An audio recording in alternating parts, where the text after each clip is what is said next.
কারণ আল্লাহ পাক দুইজনকে দুই সিফাতের বানাইছেন। একজন হলো পৃথিবীর সবচেয়ে নরম, আরেকজন হচ্ছে পৃথিবীর সবচেয়ে। আরে মিয়া, ও যে রসুল পর্যন্ত আসতে পারছে এটা আবু বকরের জন্য। এই কথা যদি সে হযরতে ওমরের সামনে দাঁড়া বলতো, আল্লাহর কসম হযরতে ওমর এক দিক থেকে তলোয়ার বের করে আরেক দিক থেকে ওর গর্দান উড়াই দিত। আর ওমরের বিচারে আল্লাহ নবীরে ডাক দিয়া কয়, আপনি ঘাবড়ায়েন না, ভয় পায়েন না। ওমর যদি কারো গর্দানও ফাড়ায় দেয়, আল্লাহ পাক ওমরের বিচারের উপরে আল্লাহ রাজি আর খুশি থাকে। ওমরের এলেমের মাত্রা জানেন? ওমরের এলেমের মাত্রা জানেন? বলবো, শুনবেন? কোরআনের আয়াত আপনাদের কষ্ট হইতেছে না তো? বলেন কষ্ট হয়? আরেকবার ইমানের আওয়াজ দিয়ে বলেন তো আল্লাহু আকবার। আলহামদুলিল্লাহ।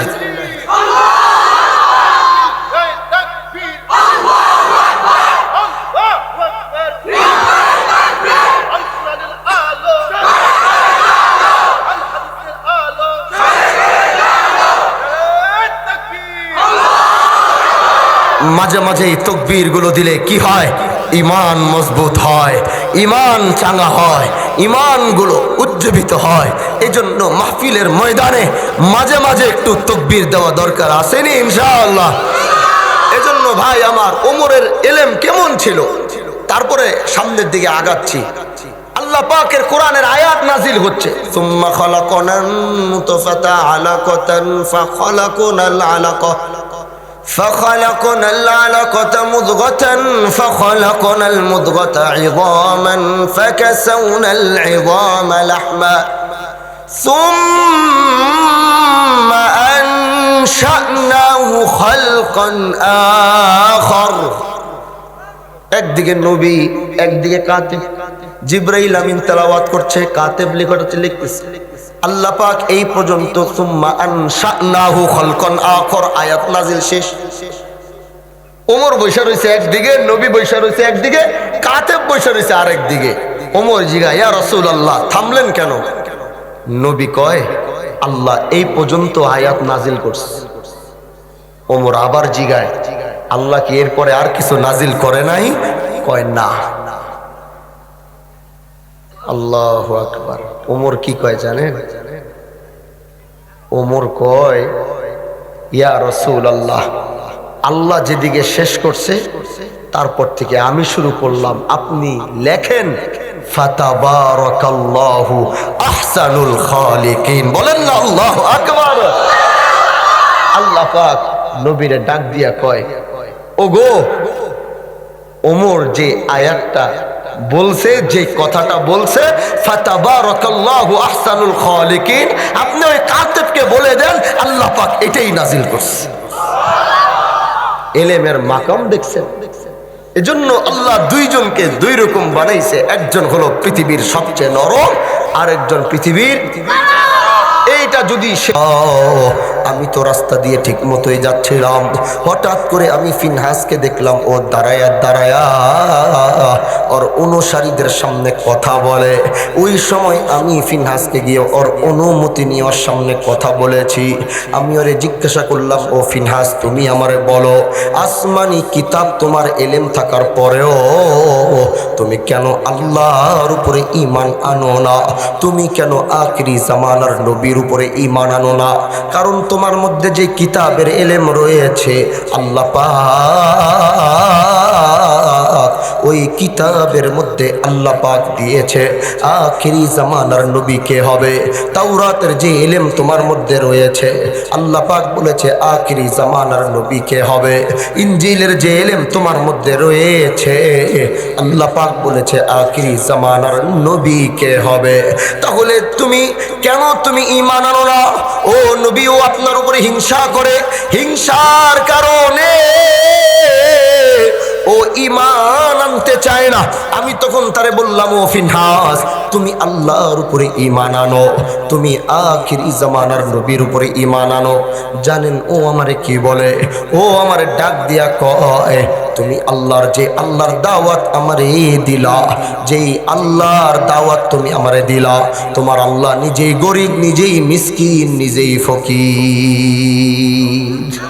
ইয়া রাসূলুল্লাহ, আমার আল্লাহর শানে যদি কেউ এমন কথা বলে,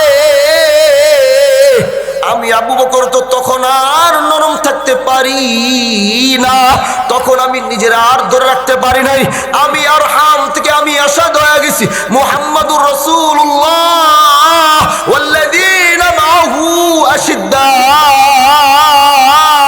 আলাল কুফফার রুহামাউ বাইনাহুম তারাহুম রুক্কা সুজ্জাদান ইয়াবতাগুনা ফাদলাম মিনাল্লাহি ওয়া রিদওয়ানা। এই দিল আর আহাম রহে নাই, আর হাম আর থাকে নাই, এই দিলটা তখনই আসাদ হয়ে গেছে। ও রাসূল, এজন্য আমি আর সহ্য করতে পারি নাই।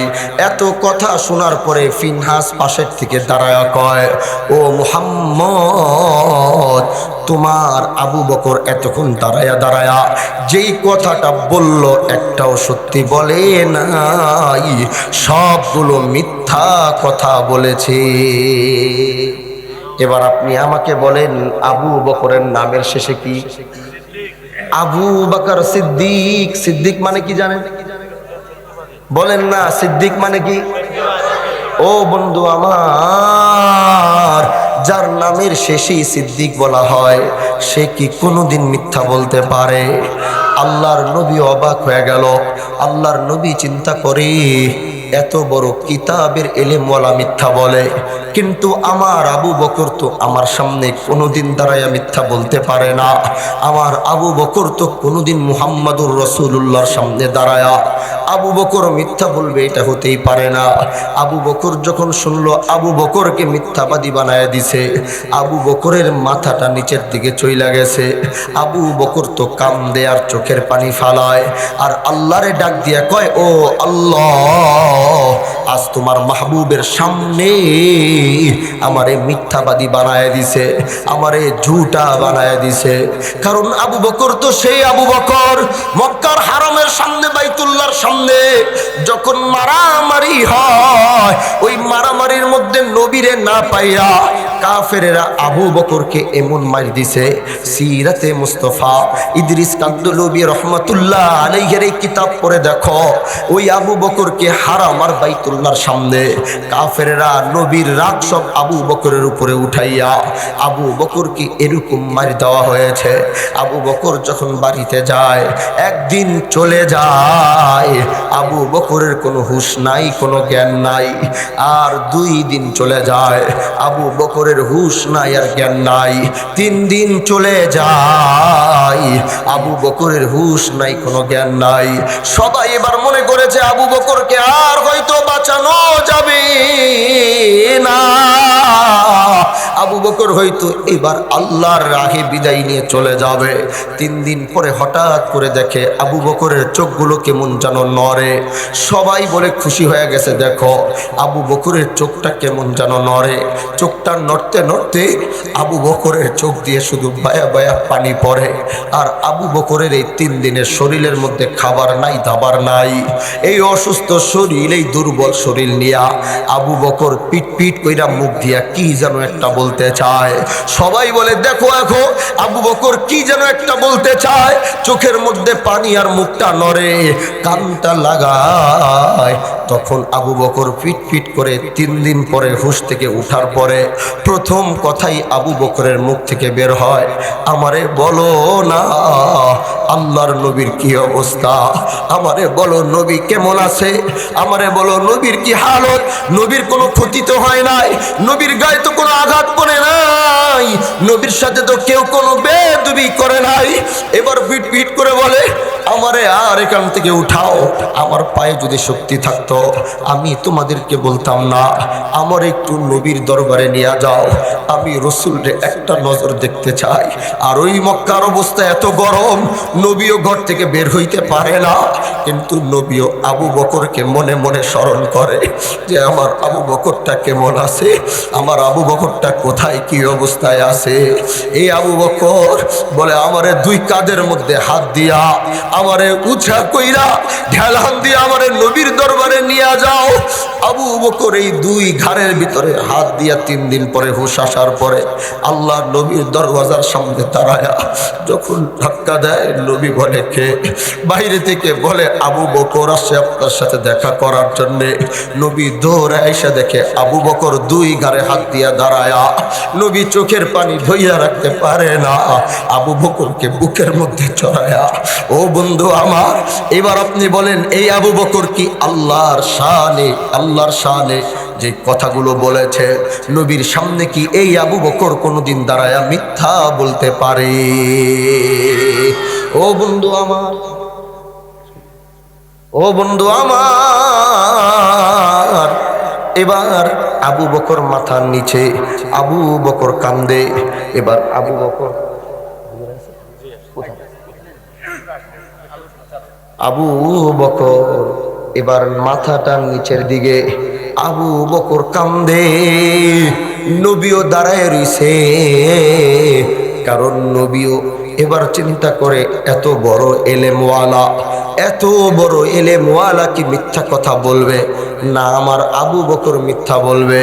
কারণ আবু বকর তো ওই মানুষ না, ওরে মিথ্যাবাদী বানায় দেওয়া করে আবু বকর বলবে না না না না না, আমি মিথ্যা বলি না, আমি মিথ্যা বলি নাই, আমি মিথ্যা বলি না।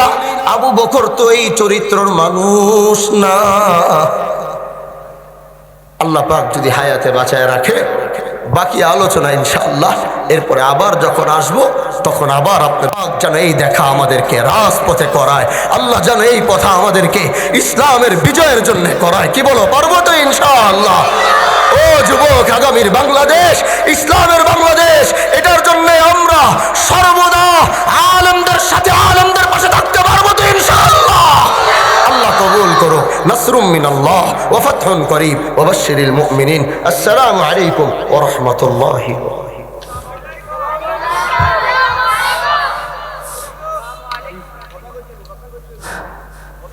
বারাকাতুহু।